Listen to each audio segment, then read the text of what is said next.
yozuv, bashara, qarang qanaqa qop-qora bo'ladi, hozir oppoq bo'lib qoldi. Dars payti ham doim uning yonida o'tirishing kerak. Mabodo qaysidir qissanga ruchka berib qolsa. Yo, sizga ruchka kerak bo'lmagan, sizga boshqa narsa kerak bo'lgan u qizdan. To'g'ri tushungan. Yaxshi tomoni sessiya payti hamma pulga atrabotga qildirsa, san tekinga uxlab qildirasan. O'qishda hamma seni anu er-xotin kursdoshlar deb taniydi va beradigan savollari ham bir xil. Universitetda tanishganmisizlar? Yoki er-xotin bo'lib keyin institutga kirganmisizlar? Ahli ilm bugun shu savolga yechim topamiz. Xullas, men bu bratishka bilan biza turmush qurib, keyin UBS universitetiga topshirganmiz. Chunki bu yerda family dasturi bor. Agar opa-ukalar, er-xotinlar, ota-bola, umuman qarindoshlar birga topshirsa, 10% chegirma mavjud. Balki shu 10% yutish uchun menga uylangandirsiz. Do'ndiqcha kontraktingni ham men to'layman-ku. Ha, xotining bilan o'qishi plusi, minus taraflari bor. Ayniqsa seni doim kuzatib turishi. Yo'qga yangi qiz kelsa hamma qarolaydi. Faqat sen devorga qarab turishing kerak. Mayli, 4 yil bir pasda o'tib ketadi, keyin ishga kiraman-ku. U yo'qda ham birga ishlaymiz-ku.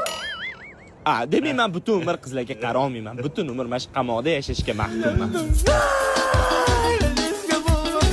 Men yangi mashina oldim. Birinchi bo'lib do'stlarim tabriklashdi. Bular meni bolalikdagi do'stlarim. Men buni kim tanimadim. Mashina olishga endi yaqin bo'lamiz. Qayerga boramiz, oyi? Magazinga? Mashinang bo'lsa, oning seni hamma joyga sudrab yuradi, maqtanish uchun. To'xta. Hozir qo'shnilar chiqadi, mashinangni ko'rsang keyin yuramiz. Shoshilyotdik-ku. Shoshma, ko'rsang keyin yuramiz dedi. Oyi, ketamizmi? Jim turgin, nima hech kim chiqmayapti, nima o'lib qolgan hammasi? Mashinang qani? Parkovkaga qo'yib keldim. Nimaga parkovkaga qo'yasan? Maktabga qo'y, hamma ko'rsin, qo'shni ko'rsin, qarindoshlar ko'rsin. Borabga. Nega qara? Salafani nimaga yulding? Bir hafta bo'ldi-ku. Voy, men hali mahalladagi kampirlar gruppasiga video tashlashga ulgurmagandim. Mashina oldingmi? Endi hamma do'stlaringni uyga olib borib qo'yishing kerak. Mana shu yoqqa tashlab ket.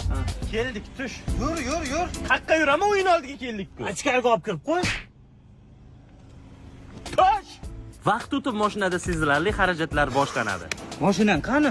Mashina ham bitta oila ekan. O'ziga yarasha xarajatlari bor ekan. O'shanga hozir shunday yuribman. Mashinadan daromad olishga nima deysan? Qanaq? Yandex Prodan ro'yxatdan o'tishing mumkin. Keyin u yoqda qancha daromad qilishim mumkin? Kuniga 557 ming so'mgacha daromad olishing mumkin. Wow, rost ekansan. Va eng asosiysi taksi haydashni o'zingizga qulay vaqtda amalga oshirishingiz mumkin, a? Rostdan. Ha, endi men ham taksi qilaman. Bo'sh paytimda esa do'stlarimni uyiga borib qo'yaman. Nimaga yo'q deya olmayman, bilasizmi? Agar yo'q deb qolsam, o'rtoqlar, bugun o'zingizlar uyga ketaveringlar. Men ozgina dam olay. Endi mashina oldim deb o'rtoqlar chopish kerak-da. Ketalib ketibsan sanab. Qo'y, bor. Bizga jalkami shu. Olib borib qo'ysang bo'lardi. Maktabni bitirsang nimalar bo'ladi? Birinchi navbatda har kuni ko'radigan sinfdoshlaringni yo'qotasan. Aytgancha, men sartaroshga shogird tushdim. Endi kontr kela olmayman.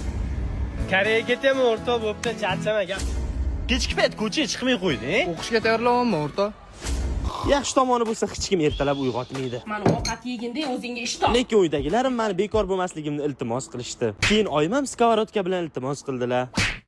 Endi to'yga pul yig'ish kerak-da. Va men biznes boshladim. Nimagadir o'rtog'imni Olixda hech kim olmadi, chiqmay kerak emas ekan. Yetmaganiga bittasi erga teyapman deb taklifnoma ham ko'tarib keladi. Nima ko'tarib kelding? Erga tepammi?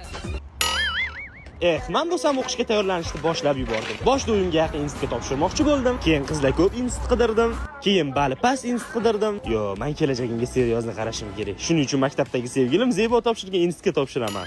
Men unga nimaga aynan UBS deb so'rasam, UBSda 48 ta bakalavr, 14 ta magistratura yo'nalishi bor. Jumladan moliya, iqtisodiyot, IT, pedagogika, 300 ta grant o'rni bor, IELTS, TOEFL, SAT va boshqa sertifikati borlar imtihonsiz qabul qilinarkan, tushunasizmi? shu zo'ru. AQSh va Koreyaning nufuzli universitetlari bilan hamkorlik qilishar ekan. Xullas, bittada ikkita diplom olaman, ham UBSga ham chet ellik, tushunasizmi? Anu Nargizmida o'tib ketgan hozir. Yotoqxonasi ham bormi? Bor, chet elda malaka oshirib kelish imkoni ham bor. Germaniya, Koreya, Malayziya, Turkiya va boshqalar shoshilish kerak, qabul ochilgan. Hozir oyimga yetsam xursand bo'ladilar-yu. Keyin topshirishimga go deydilar. O'zing nima o'qishga topshiryapsan? Chunki UBSda bilasizmi, g'alati qulayliklar bor. Bu yoqda-chi? Biz abituriyentlar uchun. Xullas Zebo bor ekan, shunga topshirdim.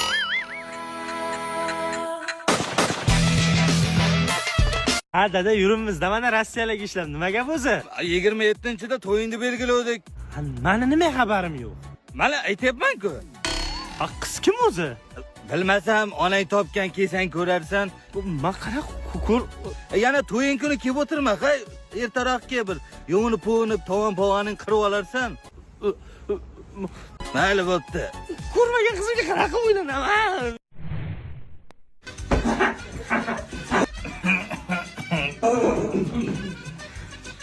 Ha o'g'lim, kelin, yashayotganlarga 5 yil bo'ldi. Qachon turmush qurasizlar?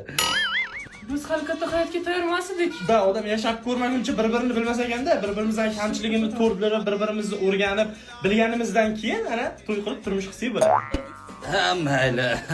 Bu bolalaring qayerda, nevaralar? Past o'ynashmoqda. Qancha yil o'ynashga ketishidan. Bo'pti, shular oldiga bora qolaman. Hayat şaşırtır hep zaten. Hamma narsaga qiziqadigan odamlar bo'ladi-yu.